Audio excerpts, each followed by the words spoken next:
A paz, queridos, como é que vocês estão? Tudo bem? Comigo tá tudo ótimo. No dia de hoje eu vinha pensando sobre algumas coisas que vêm acontecendo, né? E gostaria de compartilhar com vocês os meus pensamentos, né? Do que eu estava refletindo no dia de hoje sobre como muitas coisas têm se desfeito, sabe? Relacionamentos, amizades, casamentos e uma série de coisas, né? E, e isso me fez refletir bastante, eu pensando o porquê que essas coisas têm acontecido, né? Porque para todo efeito existe uma causa. E quando a gente tem o efeito, a gente procura conhecer as causas do porquê que isso está acontecendo. E aí eu comecei a refletir, tentei buscar algumas respostas sobre isso, né? E às vezes comentando com algum ou com outras, eles acabam dizendo, olha Vinícius, isso aí está acontecendo por falta de oração, ou isso está acontecendo por falta de jejum, está acontecendo por falta de louvor. E aí eu comecei a refletir essas coisas, né? Raciocinar na mente sobre isso, né? E aí eu comecei a me deparar com algo muito interessante, né? Porque eu conheço pessoas que oram muito, oram horas e horas de oração, passam horas orando, né? E a casa costuma cair, né? Como a gente diz, literalmente, né? Pessoas que sobem monte, descem monte, pessoas que louvam o tempo inteiro, pessoas que jejuam muito, né? Muito mais do que eu muitas vezes, mas a casa continua a cair. Seja qual é a casa que for, a casa do relacionamento, a casa do ministério, a casa do emprego, a casa do casamento, né? E existem muitas casas, né? E essas casas estão caindo. E aí eu comecei a refletir sobre o porquê que essas casas estão caindo. E aí a gente pode pensar, não, a casa está caindo por falta de oração, como uns dizem, né? E aí eu fiquei imaginando, mentalizando isso aí. Não, mas tem pessoas que oram e oram mesmo de verdade e a casa está caindo. Aí um pode dizer, não, mas é falta de jejum. Mas existem pessoas que estão jejuando, mas a casa continua caindo. E outro pode dizer assim, não, mas com certeza é falta de louvor a Deus, né? E aí eu fiquei pensando, né, que hoje em dia tem música para todo tipo de gosto, né? Tem sertanejo gospel, tem rock gospel, tem uma série de letras e hinos evangélicos, então acho que a resposta também não é louvor, não é oração, não é jejum.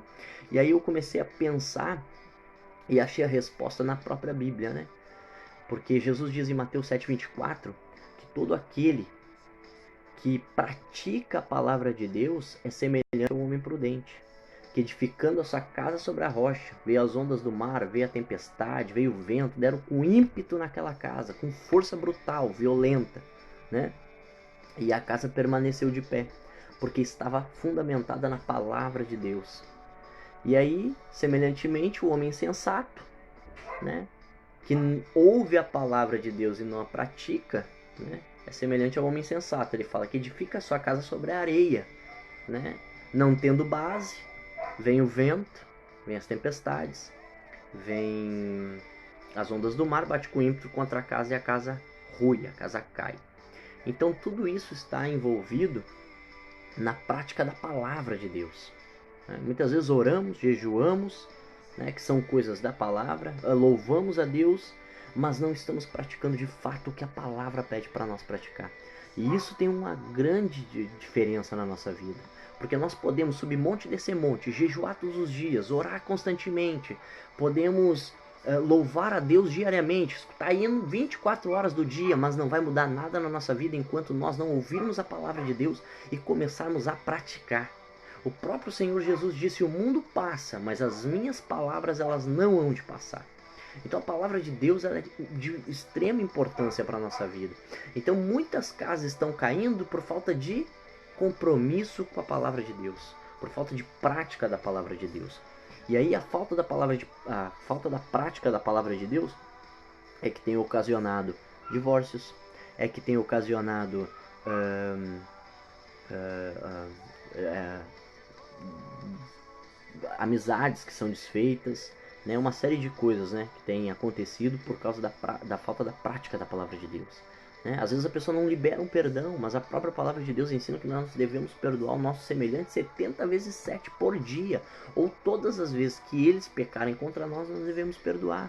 E a falta de perdão nós sabemos que traz uma série de coisas. Começa com a amargura, a mágoa, né? que gera amargura e, consequentemente, depois vem as outras consequências, né? Ansiedade, depressão, angústia, tristeza e uma série de consequências por falta do perdão, que é uma prática da palavra de Deus.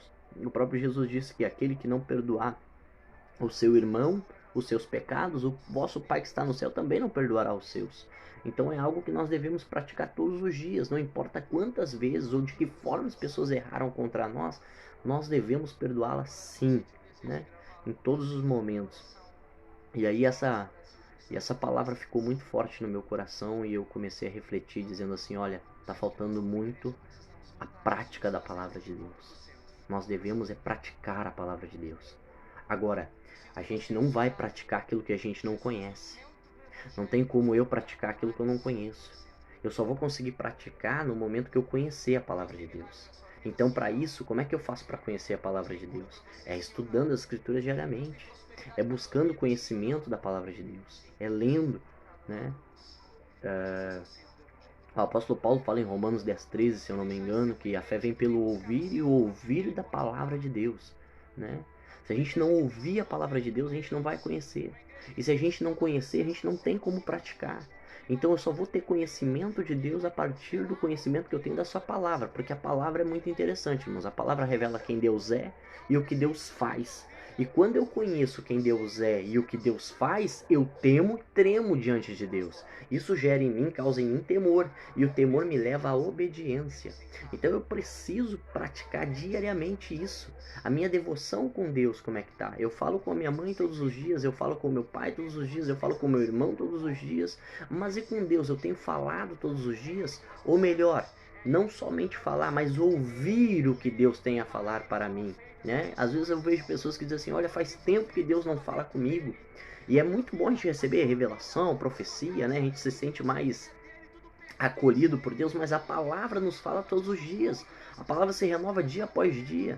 E a palavra de Deus, que é a Bíblia Sagrada, esse livro que nós temos em mão, ela tem o caminho, tem as chaves para que nós possamos fazer com que a nossa casa não venha a cair.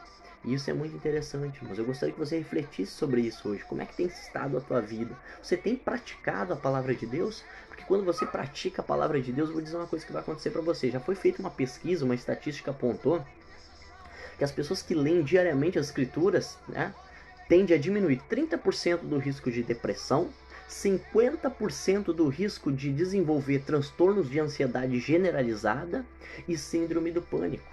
Ou seja, doenças que estão na nossa alma, na nossa psique e que precisam ser tratadas. Claro que pessoas que vivem com isso devem sim procurar ajuda médica, psicólogos, psiquiatras, psicoterapia, diversas formas para tentar se sentir bem, para tentar curar esse problema, mas a palavra de Deus ela tem uma grande influência nisso.